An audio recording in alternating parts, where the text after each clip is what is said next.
Hey folks, Quill18 here, and Happy New Year! Well, for some of you, I mean, right now when I'm recording this, it's early in the morning. I'm fresh out of the shower, hence this sort of thing going on here. But yeah, it is New Year's Eve we're on the eve of 2016. Very exciting about that, but not only that, at some point today, we will cross 300,000 subscribers on YouTube, which is just an unbelievably huge amount. And thank you so much for just choosing to be part of this little community of strategy and simulation and city building gamers, which is a pretty crazy thing to think about. One of the reasons I started this YouTube channel is because most of those kinds of games, they're mostly solitary things. They're mostly things you play on your own, and it's nice to have other people who like the same things as you to be able to talk about those things. That's what I like to do. I mean, I love to talk about stuff that I love. And I like theory crafting, I like swapping ideas, I like getting new hints and tips and tactics, and then I like sharing those things at the same time. So that's literally, that's the whole thing with the YouTube channel, right? I've said this before. I said this, I think the first time was in my 10,000 subscriber video from ages ago. I don't feel like I should congratulate myself for numbers of subscribers or numbers of views or anything like that. That's not something I did. That's something you guys did by clicking on the video, by choosing to hit that subscribe button, doing that sort of thing. You guys built up this community of, well, 300,000 people. I congratulate myself whenever I hit a number of videos milestone. Right now, we're sitting at somewhere around, I think, just over 4,900 published currently live videos. I've certainly produced a lot more of those. There's lots that don't get uploaded at all because I think they're crap or I had a technical problem. There's lots that I do upload to YouTube and then I never end up making public because, again, I look at them then, I'm like, it's crap, I don't want to make this live. So, I've made more than that, but we are closing in relatively soon on the 5,000 video count, and for that, I will congratulate myself. But for this, it's congratulations to you guys. Thank you so much for doing that thing. I know I'm swinging around in my chair a lot. I am excited. I am legit excited. I keep refreshing the page for the countdown. It will happen at some point today, unless literally no one is on YouTube today because it's New Year's Eve.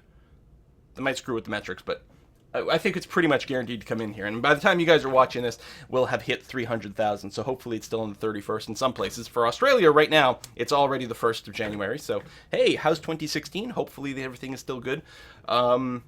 2015 was a really good year. 2015 marks the first full calendar year of me doing the YouTube full-time. I started doing YouTube full-time, I think May of 2014. So I've been going for a little over a year and a half at this point, but 2015 was the first full calendar year.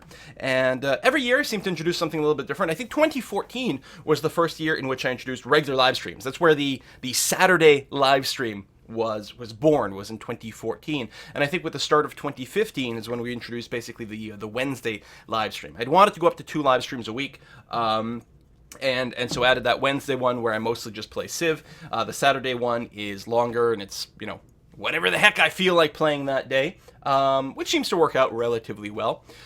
Changes going into 2016. Well, finally, the Quill18 Creates channel is getting some love. That was actually one of my things when I started doing this full time. My hope was, great, I can do more gaming content than before, but also I can do more programming tutorials on the Quill18 Creates channel. And not only that, I'll have lots of time left over to work on my own gaming projects.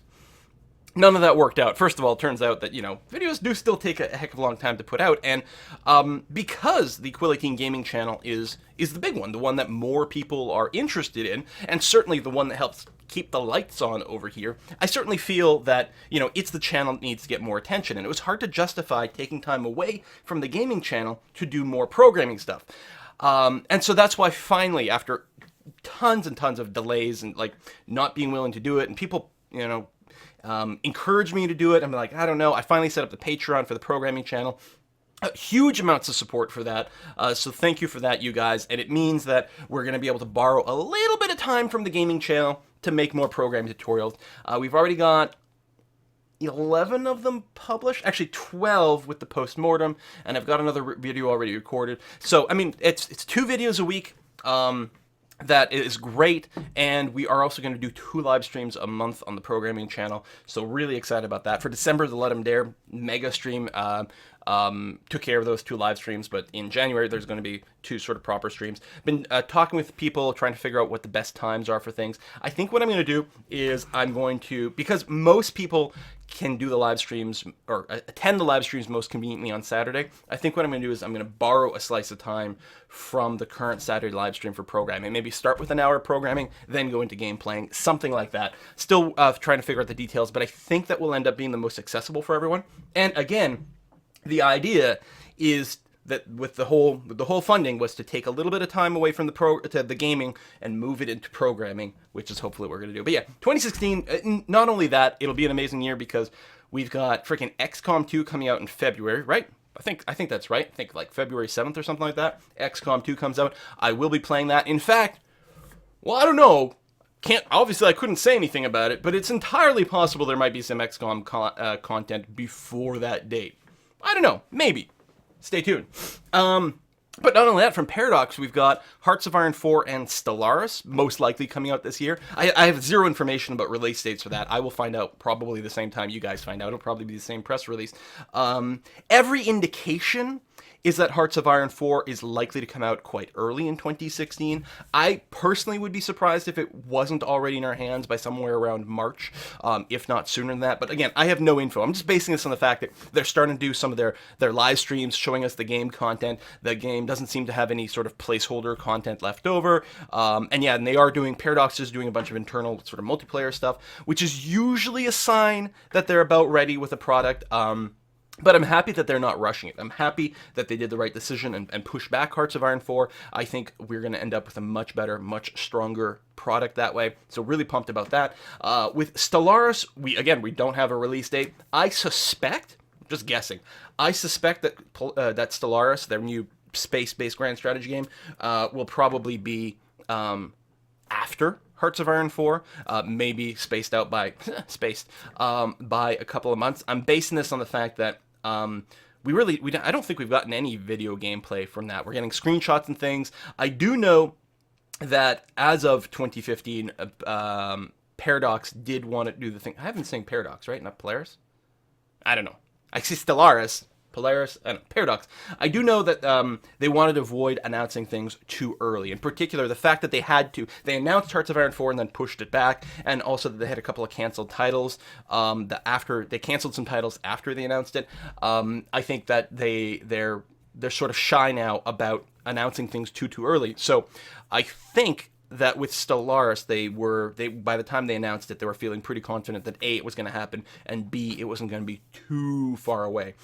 So again, with Stellaris, I would be surprised if we didn't have it in the first half of 2016, just based on sort of just vibes and just guesstimates that I'm pulling out of my butt here. But I'm hoping, maybe that's it. Maybe it's wishful thinking. I'm hoping that in the first quarter of 2016 we'll have Hearts of Iron 4, and maybe by the second quarter of 2016 we'll have Stellaris, and again in there too we'll have XCOM 2, which will lead to a pretty full schedule. I mean, think about it. I have no idea how long XCOM or any of these games are going to be. Let's assume XCOM 2 has 50 hours of gameplay. Maybe they've announced a certain amount. I have no idea. Maybe it's a hell of a lot less than that. Maybe it's a hell of a lot more. Of course, for some people, a game that has 50 hours of gameplay, they're going to finish in 20 hours. And for other people, a game that has 50 hours of gameplay, it's going to take them 190 hours to finish. Depends on your personal pace. And certainly, when you do Let's Plays, you tend to go a little slower because you got to talk more, and then every episode's got to have sort of intro-outro stuff. But even if it is exactly 50 hours of gameplay, at 30 minutes roughly per episode, that means 100 episodes, which means over 3 months of daily videos, for example, right? And then those games can overlap. So let's say I'm starting to do XCOM, and then Hearts of Iron comes out, so now I'm doing that, and then conceivably we could still be doing one or even both of those games when Stellaris comes out, and that's in addition to maybe a bunch of other content I want to keep going. So yeah, 2016 might be a little intense, a little bit full. Especially since I still want to do the programming content. Of course, I still want to do plenty of the other things I'm still doing. I still want to play some Civ 5 because I'm still having fun with that. Might still want to do some Hearts of Iron, or some Europa Universalis 4 in there. I definitely want to keep doing some Kerbal space program. I think in January here coming in, I think what I'm going to do is put Kerbal on a bit of a hiatus until version 1.1 comes out, just because we need a bit of extra time. I already had to put Baldur's Gate on hiatus through the holidays, which I did a poor job of announcing. There were some mentions of it on Twitter, but yeah, I had, because of the holidays and I was going to be away for a few days, there was a limit to how much I could sort of pre-record for things. So I made the decision to put Baldur's Gate on the back burner because it's not quite as popular as some of the other series. So I thought, okay, it's going to affect fewer people. But Baldur's Gate is coming back. I do want to finish it. I might do something like go to something like 3 videos a week or something like that. I don't know. I mean, my whole system, and this has been my philosophy ever since I started doing the YouTube thing full time, is when I wake up in the morning, I ask myself, okay, where's my brain today? What game am I in the mode for today? And then I play that game. I don't, force myself to do 1 episode of EU4 and 1 episode of Civ 5 and 1 episode of Kerbal or whatever, because, I mean, that wouldn't really work. You're not necessarily in the mood to play every game every day, and to play one game for 30 minutes and then switch to another game, it's very kind of awkward. So it's mostly like, okay, what am I in the zone for? I'm going to do that thing. Yeah, so it's always going to occasionally lead to some gaps in content because, just a few days in a row, I didn't really feel like playing that game. So my hope is, by focusing on games I'm the most in the mood to play at any given day, I will make the best possible content on that day. On the other hand, maybe that's a mistake. Maybe the content is slightly better, but maybe it would be better if my content was more regular and more organized. I have no idea. I mean, everyone knows that the right way to do YouTube or Twitch or whatever is to be fully consistent. And on that basis, I should play exactly the same game every Saturday. And I don't. It's like, what do I feel like playing this Saturday? And I do that one. Mostly because it's such a long stream, I have to make sure that I'm properly in the mood. With Wednesday being a 2-hour stream, which is still a long time to be talking basically nonstop. I always say, like, most of these streamers who stream for multiple hours tend to be people who aren't talking that often. They're just sort of, silently streaming some League of Legends or some Hearthstone or something like that with just an occasional grunt and comment. So 2 hours of talking nonstop for Civ is still pretty intense, but I can always, no, you know what? I can make myself be in the Civ mode for at least a couple hours and just hammer that out. But for the longer streams on the weekend, I like to shake it up. So Saturday will probably continue to be a wild card, and maybe it shouldn't be, or maybe it should. I don't know. All I can do is what I do. Basically, that's what it comes down to. I don't know what the right answer is. I'd have to have like a parallel universe where I'm doing something else and then compare the two. All I can do is keep doing what I do and hope that it works out. If I like a thing, probably there's someone else out there in the interwebs that also likes that thing. And that's literally been my entire philosophy with, well, basically everything I do, but specifically with YouTube and streaming has been that. It's like, someone's gonna like this thing, right? Someone's got to.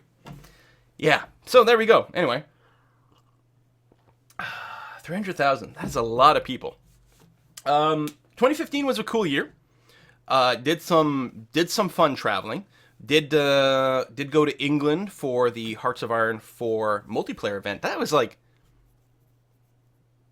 I want to say closer to the beginning of the year. Was it in the summer? I have no idea. I don't remember when I freaking went to England to play Hearts of Iron 4 in the multiplayer event with Northern Lion, Arumba, Mathis was there, Solar Gamer was there. Was that the same trip where Mathis and Solar Gamer got stuck in Iceland? I think it was. So it must have been early in the year because it was winter. Anyway, I don't remember. I did that. Went to California a couple times. One for some Google work that I was doing, and another thing for the Bard's Tale Kickstarter relaunch thing, which was pretty awesome. We did a fan meet there. Met a bunch of people in California. We had a great time there. We had a really epic fan meet when I was in, I guess it was Sweden for ParadoxCon, which was in January or February or something like that. That was fairly frosty. Oh, maybe that's when Mathis and Solar Gamer got stuck in Iceland. That's right. That's when it was. Anyway, we had a great, huge fan meet there. We had like 50 or more people packed into a tiny little room in a bar. It was epic. It was amazing. And I remember I dragged Mathis and Solar Gamer to this thing, and they'd never done a fan meet. And I think they were a little bit scared and also really impressed. So that was a huge blast. There's going to be more travel this year, by the way. If you guys don't know yet, January, myself, Essentia Monica, who's my wife and the lead moderator over in the Twitch channel, as well as a Kiss for Luck, who's another streamer, YouTuber, and happens to be my wife's mother, my mother-in-law, and also Briarstone, a really good friend of ours, who's also a Twitch streamer and YouTuber. the four of us are going to be doing a trip together. We're going to Copenhagen, Stockholm, and bits of Scotland. And Copenhagen will definitely have a fan meet. We already know the date. We don't have a location yet. We definitely know the date. It is going to be January the 17th. It's a Sunday. We're going to do a fan meet in Copenhagen. We're looking for a location very soon. If you go to facebook.com/Quill18, if you haven't done it already and you're on Facebook, make sure to like or follow that page or whatever it is. I don't post much on there, but that is where we plan events. There will be an event there that you can sort of like RSVP to. It'll be up there soon. If it's not up by the time this video is up, it'll be up there soon. Again, I won't have kind of a location yet. It'll probably be some sort of like restaurant, pub type place. We'll try to make it a place that, sort of all ages can go to. Although if you are a minor, you should definitely have a parent, adult, guardian, something with you. Hell, if you're a grown-up, you should still bring a friend with you. Who knows what internet people can be? They can be weird. I don't know. Anyway, so the four of us are going to be in Copenhagen. There will be a fan meet on the 17th. We will be going to Stockholm after that. We were going to try, we don't know the date. It'll either be, we will probably do a fan meet there. It'll probably be at that upstairs, because there's the Sajat Tunin or whatever it is in the old town, Gallen. My Stockholmese is really bad. Anyway, it'll probably be in the same place as last time, that upstairs sort of pub taverny kind of place, where people, you could go in as a minor as well, as long as it was like before 9 p.m. or some damn thing like that. So it's all going to be fine. That'll probably be on the 23rd or the 24th. Stay tuned for more information there. We were going to try to get this hammered out soon so that people can make plans, but, you know, cross your fingers. As far as the Scottish leg of our trip, I don't know that there's going to be a fan meet in Scotland, just because of reasons of organizing things, but stay tuned for that. So there's going to be that travel. Lots of games coming out in 2016 that I'm excited for. Lots more content, lots more programming is going to happen. I don't know. I mean, mostly we're just going to keep doing our thing and having a good time and hope that it all works out. Thank you everyone who keeps supporting this channel and making this a reality. I mean, I never started YouTubing to make it into a job. That's never my goal. In fact, when I started, there was no way to monetize gaming videos. There was no support for that. YouTube just would always say like, no, you can't monetize this stuff. There weren't really the multi-channel networks to help ease that off. And now YouTube is like all fully into supporting gaming and being okay with that. But at the time, there wasn't. I mean, I'm pretty sure in my 10,000 subscriber video, I said in there, it's like, no, I'll never be able to monetize any of these videos, and that's okay. And that's still true. If I couldn't, make a living on YouTube, if I couldn't make money making YouTube videos, I would still make YouTube videos. I mean, I'd make less because I'd still have a day job, but I would still make them. I was doing them anyway, and it was a great blast. It was really fun. But thank you for making it be possible for me to do more of this. Personally, first of all, I have a lot of fun doing it. It's a really interesting and exciting job. Still a lot of work. There's a lot of stuff that goes into this. I always say, like,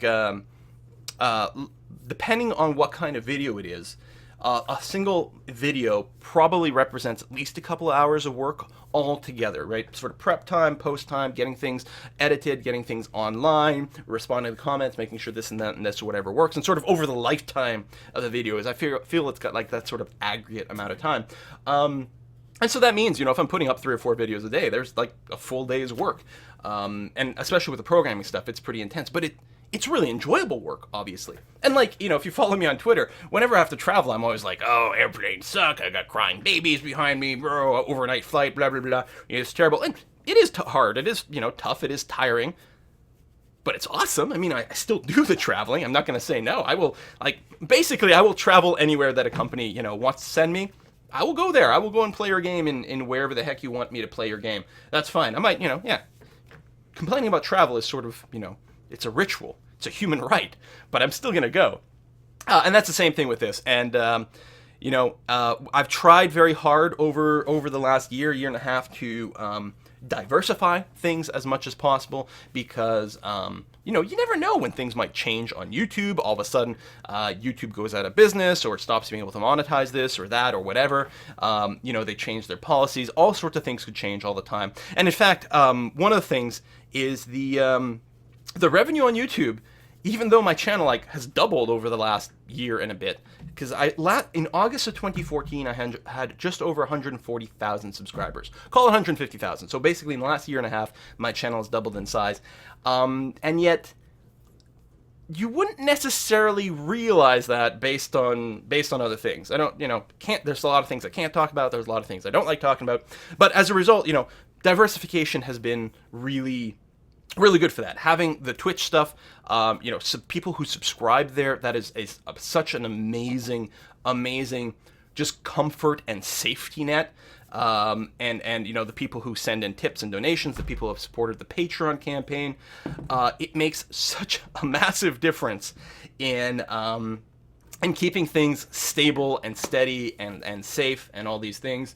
It really is incredible that you guys are choosing to, you're really making a conscious decision to support the community and to keep it alive. There's a theory for this from a long time ago, and it was, I think, mostly pointed at things like a musician or something, was the theory that what you need to be successful in your, musician career, in that example, I think it was, are 1,000 true fans. The idea of a true fan being someone who's willing to spend at least $100 a year on your stuff, right? Your CDs, going to a concert, buying your t-shirts and posters and whatever. Because that's you've got costs, you got whatever, it sort of rounds out to about the same.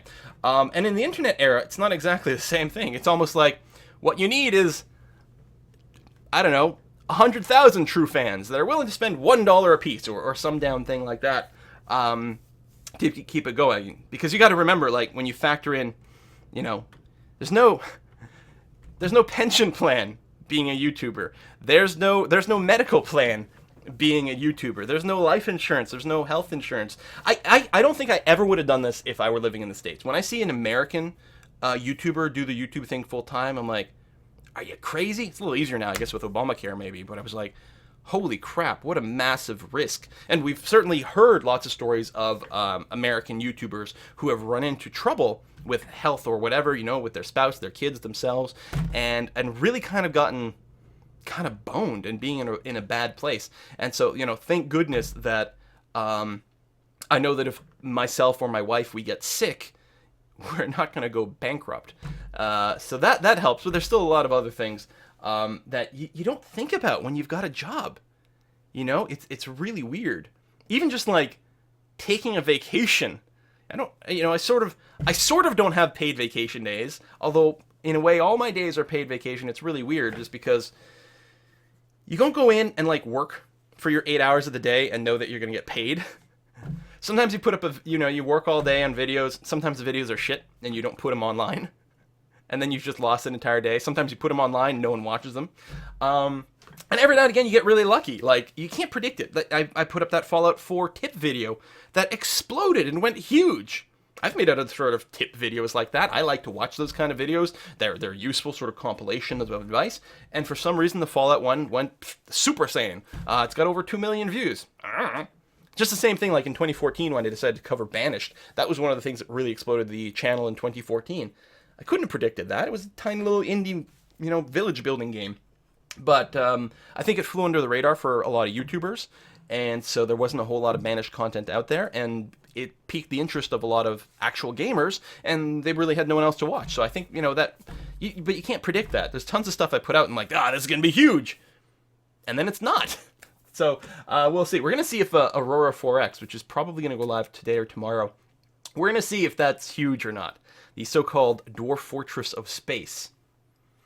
I don't know. The game's as ugly as sin, but a hell of a lot of fun to play, and hopefully it's a fun Let's Play to watch. I'm really, really hoping that people get into it, because if they get into it, we're going to have a new very persistent long-term series or recurring series on the channel, because that's one of the things, just like Dwarf Fortress, that we could sort of play forever and have a great time with. So we'll see how that goes.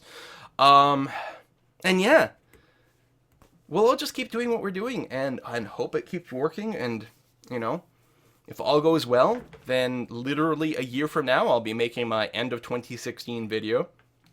The internet is awesome.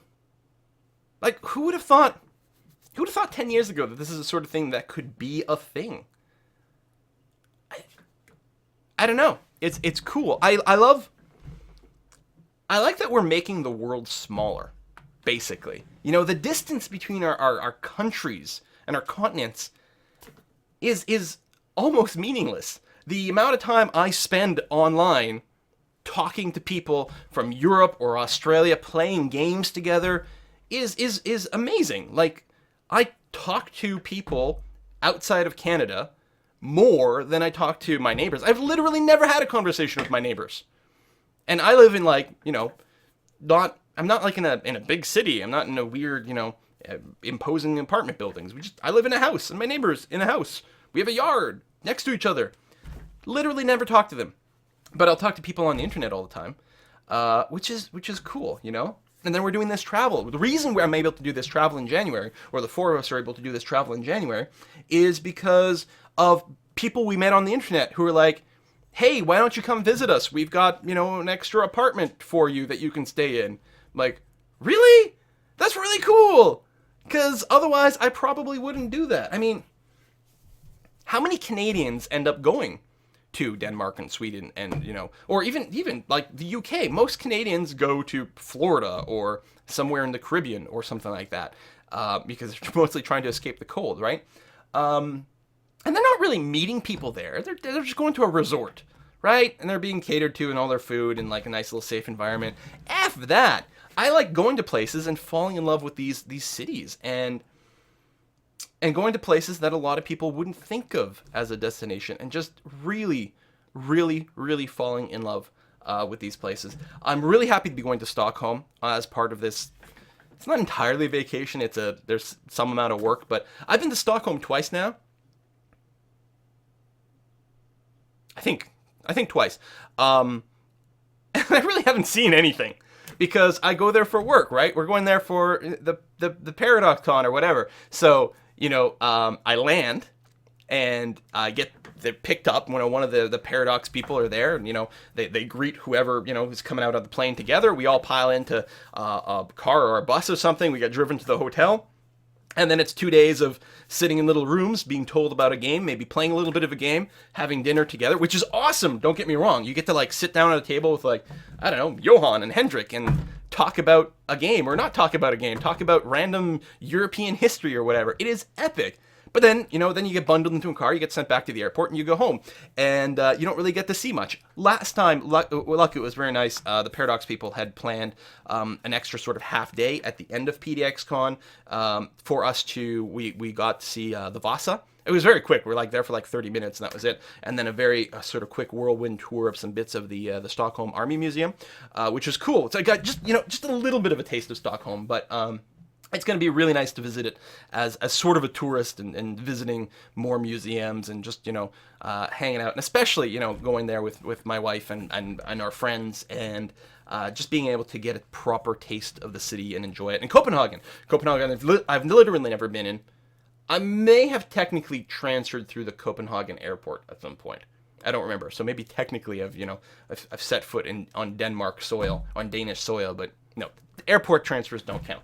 So I'm really excited for that because I don't know as much about it, and it's going to be a lot more of a new discovery. And in Scotland, again, sort of loosey-goosey over there, and we don't know exactly where we're going to be, and there might not be a fan meet. But, these are all things that I know for a fact wouldn't have happened if we weren't doing this YouTube thing and this Twitch thing.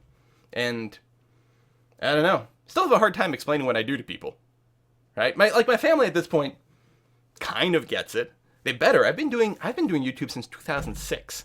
Although I've been getting paid for it for 3 or 4 years. I think maybe 4 years now I've been a YouTube partner. And then full time for 1.5 years. And my family doesn't. They mostly get it, but not quite. And then trying to explain it to other people is really quite a challenge. But I don't know. More and more people are getting used to it. I guess that's about it. Have a happy new year. Thank you for the 300,000 subscribers. Let me refresh my page here. Again, by the time I'm doing it in the morning, so it hasn't gone yet. We're getting closer. We're 41 subscribers away at the time I'm making this video. 41 subscribers away from 300,000. And on average, it's expected that I'll get a little over 200. Maybe 200-ish. So it should hit 300,000. My time, something like late afternoon, maybe early evening.